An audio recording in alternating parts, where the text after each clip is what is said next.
Unfortunately, this is where we stand with the day before. No word on the development, no word on their trademark dispute. At this moment, this is all a mystery. Who knows though, maybe this video becomes outdated tomorrow as I release it, and Fntastic releases a statement regarding everything. Well, they did exactly that.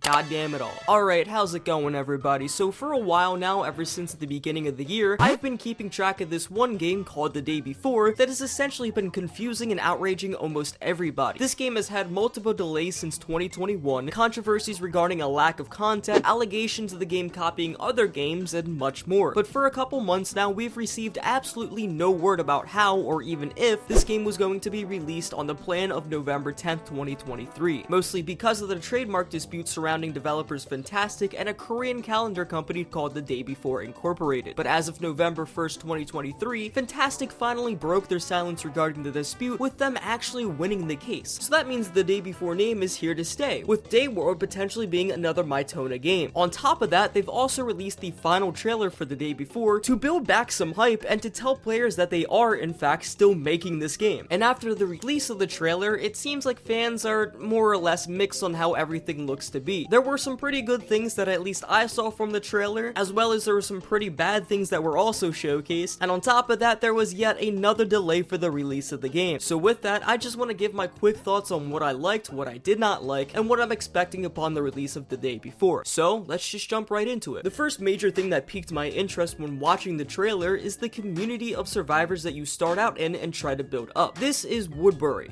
Okay, not this Woodbury, that's from The Walking Dead. No, this is Woodbury. This seems to be the central hub where all players will go to embark on some trading, quests, and more in some sort of common safe ground from zombies and hostile players. It seems like your goal for this game revolves around you bringing in some various supplies for the community, and in turn, you'll be able to obtain a currency known as Woodbury coins. These coins will let you buy food, weapon, armor, cars, and even building materials for your house, which I'll talk about separately later on. On top of that, you'll be able to activate community quests from other survivors, where you'll have to retrieve specific items for some money. It's kinda just like a fetch quest. A couple of unique things that I saw that you could purchase with the currency are special ammo and special vehicles. With the vendors in Woodbury, you'll be able to buy normal or even armor-piercing rounds that'll help you fend off against some more powerful players attacking you, which I really like. It's also stated in the trailer that different guns will have different characteristics, which I'm not entirely sure what that means, but they did showcase an M4 that had higher fire rate but less damage, and then an M1 Grand that had worse fire rate but better damage, so I'm guessing that's what they mean. I always like better gun varieties, it makes combat feel more unique, but with the differing ammo types as well as the customization for your guns that was mentioned since their gameplay review, I feel like the PvP and PvE will be fairly fun. They also showcased a couple of supercars that you can buy that'll help you traverse and go to harder to loot areas throughout New Fortune City. No, not Fortune City, that's from Dead Rising 2. No, this is New Fortune City. But if I'm being honest, I feel a little less optimistic about the cars, mostly because we've only seen race cars in this trailer and in the previous video. They just feel out of place, especially for a zombie survival game like this. I would rather expect trucks that can store items or sedans that look run down, as there's no mechanics to upkeep the car and no car washes to clean it. Not a damn sky blue Lamborghini with a spoiler on it that looks like it just came out of Ty Lopez's garage. Another major thing in this trailer that I thought was alright is the character creation and the ability to upgrade your character by working out. Before loading into the game, you'll be able to customize your character's skin tone, personality, hairstyle, scars, and face paint. Some of these options seem to have a large variety, like the scars and makeup, but there's also an alarmingly low amount of variety in other parts, like the hair option. For both the male and female characters, you have an option of 15 hairstyles in total. Maybe they'll add more hairstyles later on, maybe there'll be more upon the release, but for now,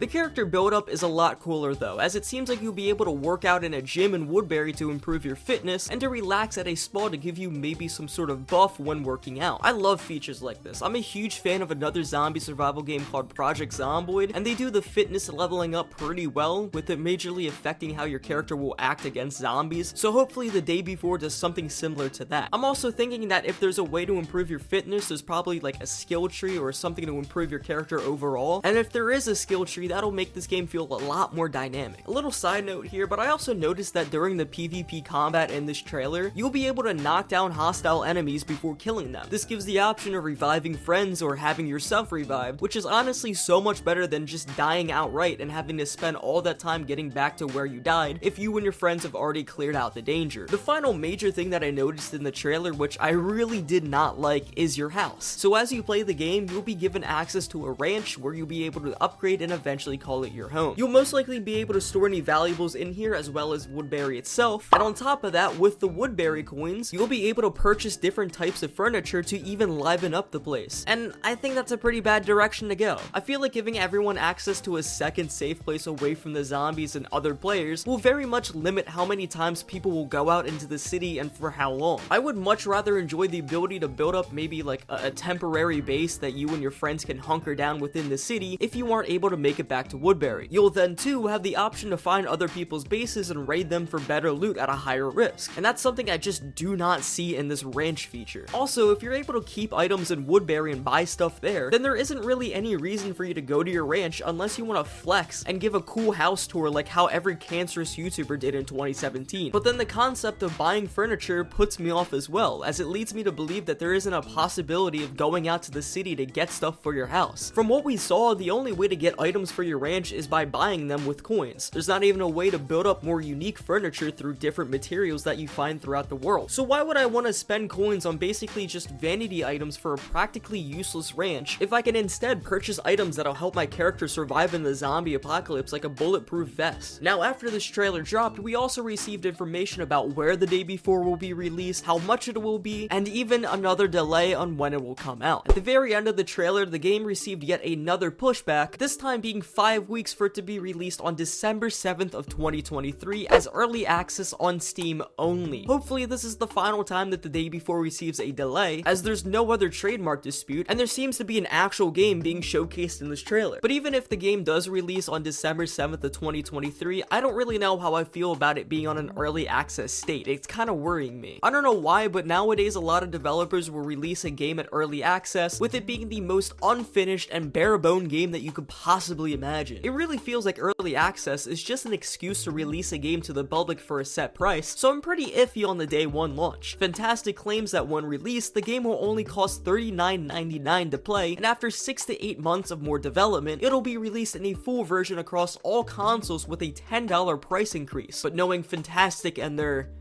amazing track record of staying on schedule, this will probably be in the early access state for quite a while. But with that, what are my overall thoughts on how this game will be when released? I'm still not all that hopeful, if I'm being honest. For quite a while, years in fact, Fntastic and Mytona have left fans with so many questions and even in a state of wondering if this game is legitimate or a hoax. What we got in terms of their videos showed almost nothing but scripted events and gags, and when they were able to release a gameplay reveal, we were given absolutely nothing for 10 minutes straight. This is the only time that their trailer felt like it had some merit behind it, and even then, what they showcased was a major hit or miss. One thing that shocked and worried me in this trailer is still the lack of zombies. There was like 2 scenes of zombie combat in what was supposed to be a zombie survival game. Hell, what this game really feels like with the core mechanics of getting loot to purchase better loot, this just feels like Escape from Tarkov with added zombies here and there. That's not necessarily a bad thing. Tarkov is a great game, don't get me wrong, but something tells me that this game will not have much replayability value once you get all the good loot that you ever wanted. This doesn't feel like a game like DayZ or Project Zomboid where you have to live off the land while protecting yourself from zombies and other players, which I thought was the case since I first heard about this game. I don't know though. What I do know though is that the day one launch is definitely the make or break day for the game. So many people are conflicted about this. Even the fans in the day before's Discord server are divided as divided can be, and I feel like if this game doesn't reach expectations after so many delays and lack of transparency, then there will be no reason to return back to it later down the line. But that's just my thoughts on the game before it releases. What did you all think about this final trailer? Are you guys excited about this? Are you guys doubtful about it? Leave it down in the comments below. But other than that, I'm gonna end this video here. Thank you all so much for watching this video. If you guys like this video, maybe hit that like button and subscribe. Maybe give me your social security number, maybe your address, everything. Just give me everything. And with that, I will see you all in a later video.